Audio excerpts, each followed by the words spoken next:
Hi, Gina here from Bean a Berry. I'm going to show you today how to make a really cool, really robust cake topper packaging. It's really great for posting and will be a showstopper for your customer when they get it. Let's spin you around and show you. So first of all, let's get your cake topper. This is one I've made. It was for Violet, who was 1. So basically, get your cake topper. You want to draw a shape around the outside of it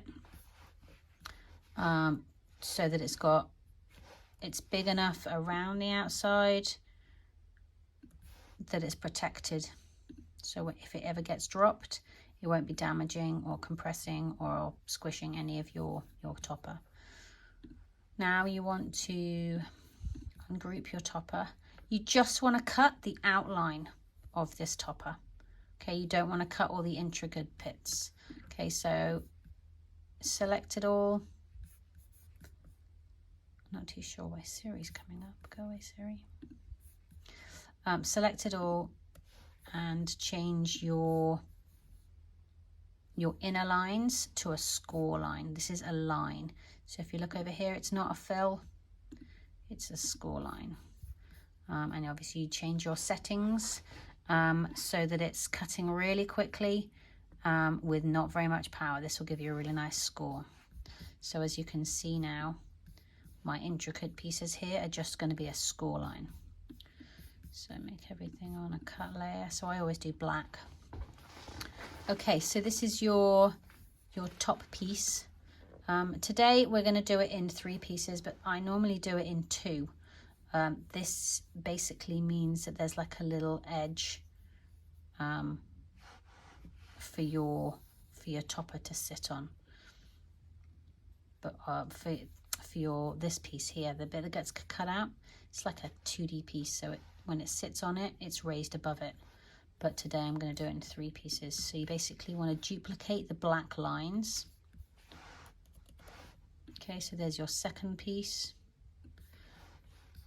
So you're cutting out that again, cutting out that, and then your third piece is your base, which is just the outer shape. So these will all be cut. I cut mine in MDF. It's a really cheap and resourceful material. It works really well. It still looks really good as well. If I was to do it in 2 pieces, I'd be marking it up and I'd put little cut lines. So if you imagine, I'd put a piece of tape to hold this piece in place. You can still do it, I guess. And I would just draw a little arrow and have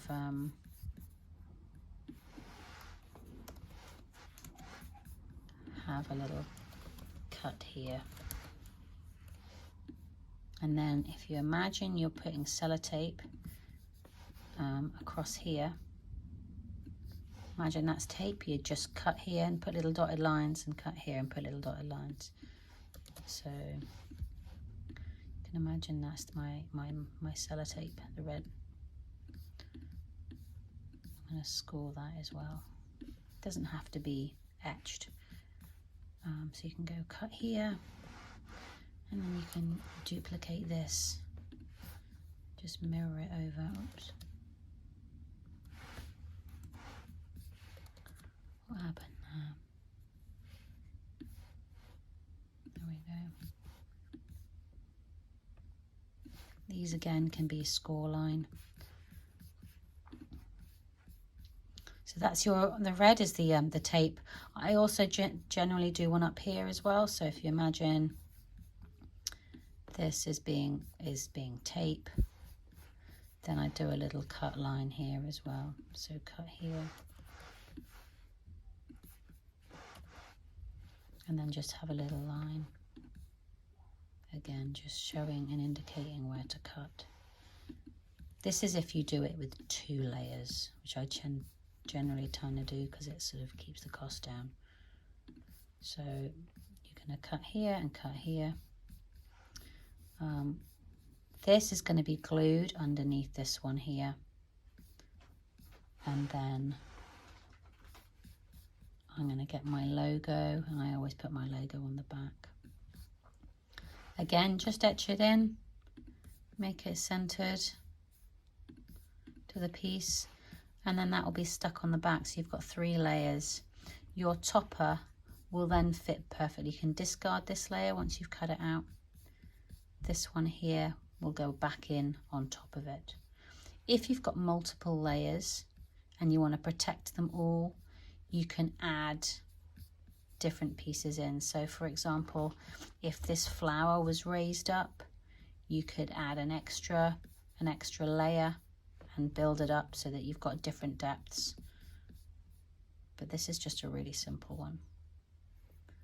And then that's what you'd be cutting. Oh.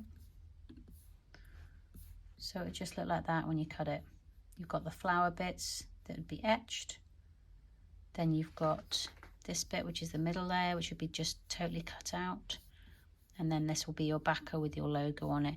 You can even have instructions and stuff like that.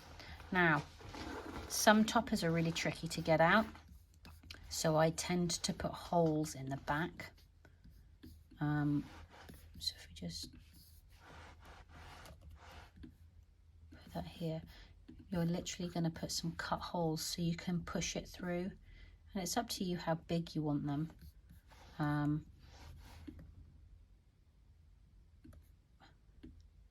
So this is going in the back,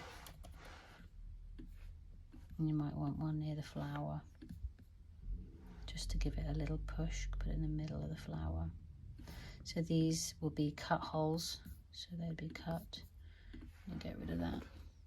Yeah. So your back would actually look like this.